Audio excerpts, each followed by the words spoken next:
In the middle of space, the crew of the USS Callister notices an incoming enemy spaceship. While they discuss how to proceed, the enemy opens fire and the Callister takes heavy damage. Captain Daly makes the crew fly the ship into a gas cluster where they can charge their cannons even though it also puts their shields at risk. Once they're charged, they're able to shoot the enemy's vessel. Then Daly contacts the other ship to talk to the bad guy Baldak, offering to let him go if he gives them back the mythical crystal. Baldak refuses, so Daly orders his crew to shoot again to destroy the enemy's ship. The system says Baldak has escaped, but the group celebrates their victory anyway and Daly kisses the two women in the crew. However, this isn't real. This fantasy belongs to the real Daly, who works at Callister Incorporated as Chief Technical Officer. The company is in charge of Infinity, a virtual reality video game that is accessed through a neuronal interface. Daly has designed a private level in this game that simulates his favorite show Starfleet, and he uses his co-workers as characters. Since they all treat him badly at work, Daly gets to mistreat them back in the simulation. One day Daly meets the new programmer Nanette, who is a big fan of his work. They chat for a while but are interrupted by Walton, the company's CEO. He and Daly started the project together, but Walton is the main face and says Daly is just the hardware. Walton asks Daly to have the next game update ready before Christmas and takes Nanette away for a big tour, which makes Daly frustrated and jealous. After work, Daly goes home and enters the simulation. The Walton character is a loser in this fantasy, and when he says he's failed to track Baldak, Daly starts choking him while insulting him. Then he makes Walton get on his knees to use him as an ottoman. The next day at work, Daly has to watch how Walton keeps trying to flirt with Nanette, who doesn't look too interested. She's much nicer to Daly and even offers to bring him coffee. At the snack table, Nanette tells a coworker how much she admires Daly's work while he overhears her nearby. However, the coworker warns her that Walton is a player who hits on every woman and that Daly can be kinda creepy. When Nanette brings Daly the coffee, she acts a bit colder. After everyone goes home, Daly takes Nanette's coffee cup from the trash and brings it to his place to gather a DNA sample. Then he puts it on a petri dish and leaves it for the computer to scan. The following day, a new virtual Nanette wakes up in the Callister simulation. She feels very lost, and when she looks out the window she can't believe she's in space. As she looks around, she finds the rest of the crew and recognizes their faces from the office, but they don't recognize her. The crew explains that they're digital copies of the real people stuck in Daly's game. He gathered their DNA after they angered him for dumb reasons like insufficient smiling or caught him staring. They were created many years ago and are curious to know how their real selves are doing nowadays. Nanette freaks out and refuses to believe she isn't real. At that moment, the lights are turned on to announce Daly's arrival, and Nanette immediately runs away. She finds a door at the end of the corridor and tries pounding on it, only for her hands to start to glow. Her whole body suddenly becomes code and teleports her back to the main deck, where Daly introduces her to the others with a new name. Nanette refuses to play along, so Daly snaps his fingers to make her face disappear, causing her to collapse because she can't breathe. He keeps asking her to submit, and when she nods he gives her back her face. Afterward, Nanette helps the others track Baldak and they find him on a planet named Ranach. Daly and most of the crew are teleported to the planet's surface, and while Daly scans the area, Nanette asks her teammates for a gun. They have to explain that the crew's guns are fake and only Daly's is real, which means they can't die unless he kills them. Suddenly the group is startled by Baldak appearing nearby to summon a huge monster. However, the creature freezes when Daly pauses the game because his pizza delivery has arrived. Once he's got his food, Daly returns to the game and says there's a naked lady nearby to distract Baldak so he can shoot him down. The monster runs away in fear while his master falls and begs for the end. Daly refuses to kill him, claiming it goes against the fleet code. Afterward, the crew celebrates another victory on the ship. Daly kisses the women as usual, but when he tries with Nanette, she slaps him. Daly considers hurting her but announces that today he'll show mercy. If tomorrow she doesn't cooperate, she'll be punished. After Daly leaves, the crew tells her Daly's kisses are only lip bumping with no tongue, not to mention that it can't go further than that. It turns out none of them have private parts, they have smooth groins like dolls. A furious Nanette is determined to get revenge on Daly and uses the ship's computer to look at the game code. She accesses the messaging system and sends an email to her real self, telling her that people are trapped inside Daly's computer. The real Nanette is confused and asks Daly if he sent her a game invite, so he tells her it must have been a spam bot and asks her to delete the message. Getting suspicious, Daly then logs in using the office computer. He starts yelling at everyone, so Nanette quickly confesses she did it to save the others. Daly is about to punish her, but another crew member asks for mercy since she's new and still learning the rules. Pretending to agree, Daly instead transforms that woman into a monster, revealing that the one they fought before had also been a misbehaved character that was punished. He tells the crew to dump the new creature on a planet and reminds Nanette to behave before he leaves. Sometime later, Nanette notices a wormhole nearby and how it's affecting the ship's computer, which means the wormhole is the incoming update patch installing itself. She rushes to tell the rest of the crew that if they fly the ship into the wormhole, they can destroy the ship and finally end this torment. Nanette is already planning how to get her real self's attention while the whole crew agrees to help except for Walton. He's terrified of Daly because at the beginning when it was just the two of them, Daly brought a copy of his son too. Daly made Walton watch his kid go into the airlock and be shot into deep space, where his body froze and cracked. Walton knows that if he rebels, then Daly will just bring them back for more torture because he keeps their DNA in the fridge. Nanette tells Walton they'll steal the DNA too, which convinces him to help. The next time Daly logs in, Nanette pretends to behave and says there's a distress signal coming from a nearby planet. She also convinces him to go with only her. Once they reach the planet, Nanette takes off her clothes and gets in the lake while flirting with Daly to make him join her.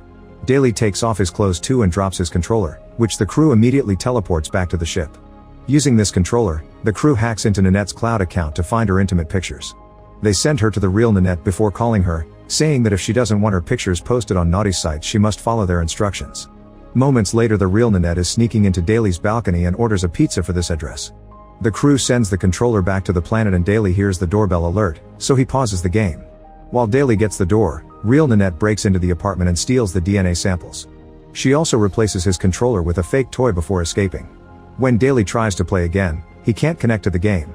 The crew teleports Nanette back to the ship and starts flying toward the wormhole, but they must hurry before the update is done. Unfortunately Daly has a spare controller and soon he's back in the game. When he realizes he's been abandoned, he searches the planet for the distress signal and finds a shuttle, which he uses to return to space. A chase ensues so the crew has no choice but to fly through an asteroid belt, which causes lots of shaking and damage to their shields. When they're on their way out of the belt, the ship is hit so hard that they lose power. The only way to kickstart the engines is manually, which would incinerate the person. Walton immediately volunteers and while he rushes to the engine, he contacts the shuttle to tell Daly off. The crew hears Walton scream of pain while the engine burns him to death. They make the ship start moving as fast as possible and it crosses the wormhole right before it closes while Daly is left behind. After a very shaky trip, the crew is shocked to find themselves in normal clothes. It turns out the firewall has destroyed Daly's mod and now they're normal game characters that can go anywhere. The crew members who were transformed into monsters are back to normal too. Daly's mind is stuck in the wormhole and can't leave the game. Since he lives alone, nobody can wake him up so he'll die in his chair. A few months later, Nanette has become the new captain. They've been surviving by robbing regular players in the game and today they ambush 3 guys who try fighting back.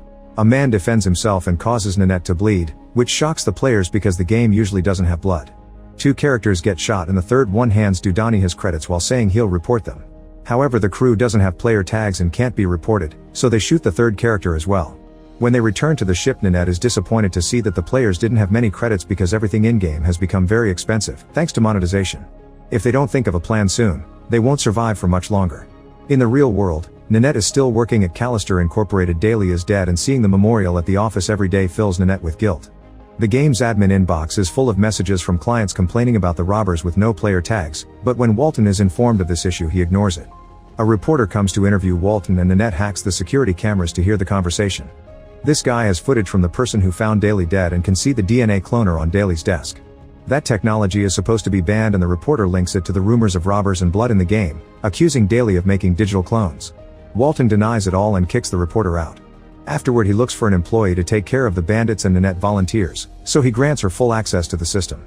In the game, Nanette is trying to rob another player but accidentally steps onto a trap and an explosion leaves her severely wounded. The character gets ready to kill her but Dudani shoots her down first. Furious, the player logs in again to make her character fight Dudani hand to hand. This time he impales her on a tree before he and Nanette take her credits and run. However, the player keeps sending the character back to continue the chase no matter how many times they shoot her. At the same time a player's ship contacts the Callister and realizes they don't have tags, so they open fire. They can't fly away without Nanette and Dudani so the shields are receiving heavy damage. Thankfully the duo finally makes it to the portal and returns to the ship just in time to escape from their attackers. Soon the robbed player sends footage of the incident to the company and Nanette is shocked to see her own face. She talks to Walton and tells him everything that happened the night of Daly's death, including finding his son's DNA in the fridge. She's tracked the blackmailing call and discovered it came from Daly's computer, so she concludes their digital clones were asking for help. This means they're the robbers loose in the game. Walton has secretly kept Daly's computer and tells Nanette to use it to find the clones. On the ship, the crew is tired of living like this and is considering self-deleting. However, Nanette comes up with an idea. They should create a private universe like the one Daly had. To do this they need the source code, which is hidden in the heart of infinity. The only people with access to the heart are Daly and Walton, but they're both dead in the game. Carl says they should check out Walton's room for clues and the crew is shocked to hear there's a room at all. When the ship left the private universe it spawned rooms for every living player, so if Walton has a room it means he's alive. The wormhole must have reset him, however new characters respawn on planets, not on ships.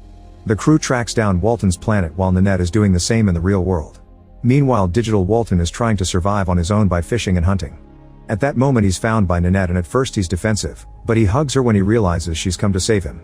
The real Nanette and Walton log in and appear behind some rocks, where they hide to watch themselves. Nanette wants to help them, but Walton wants to shoot all the clones to get rid of the evidence. Digital Nanette hears a noise and shoots the rocks, forcing the duo to come out.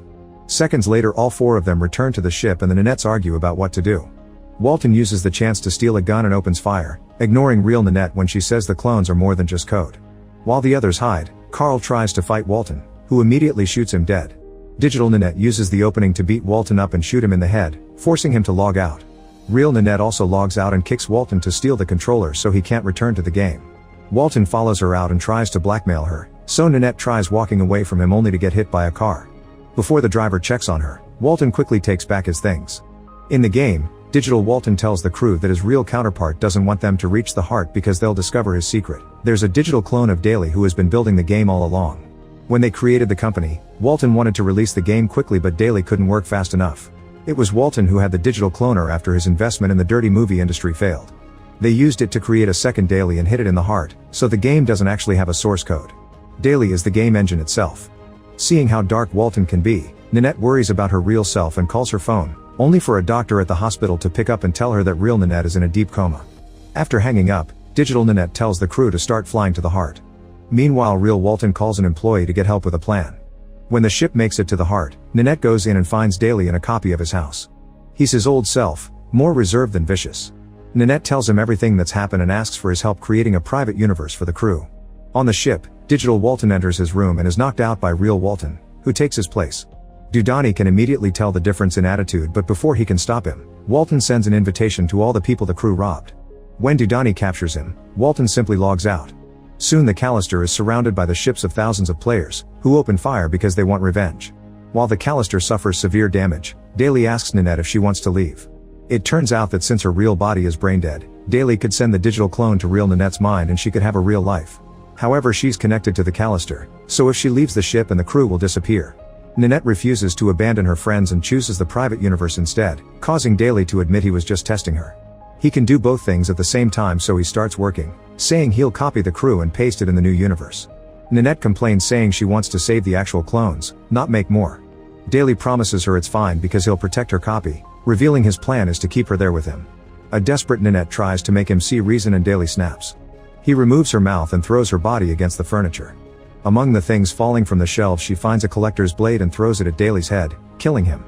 While Nanette recovers her mouth, Daly's computer announces the kill switch has been activated, so the game is starting to delete itself. Everything starts to shake and the Callister loses its last shield, meaning they're about to get destroyed by a player.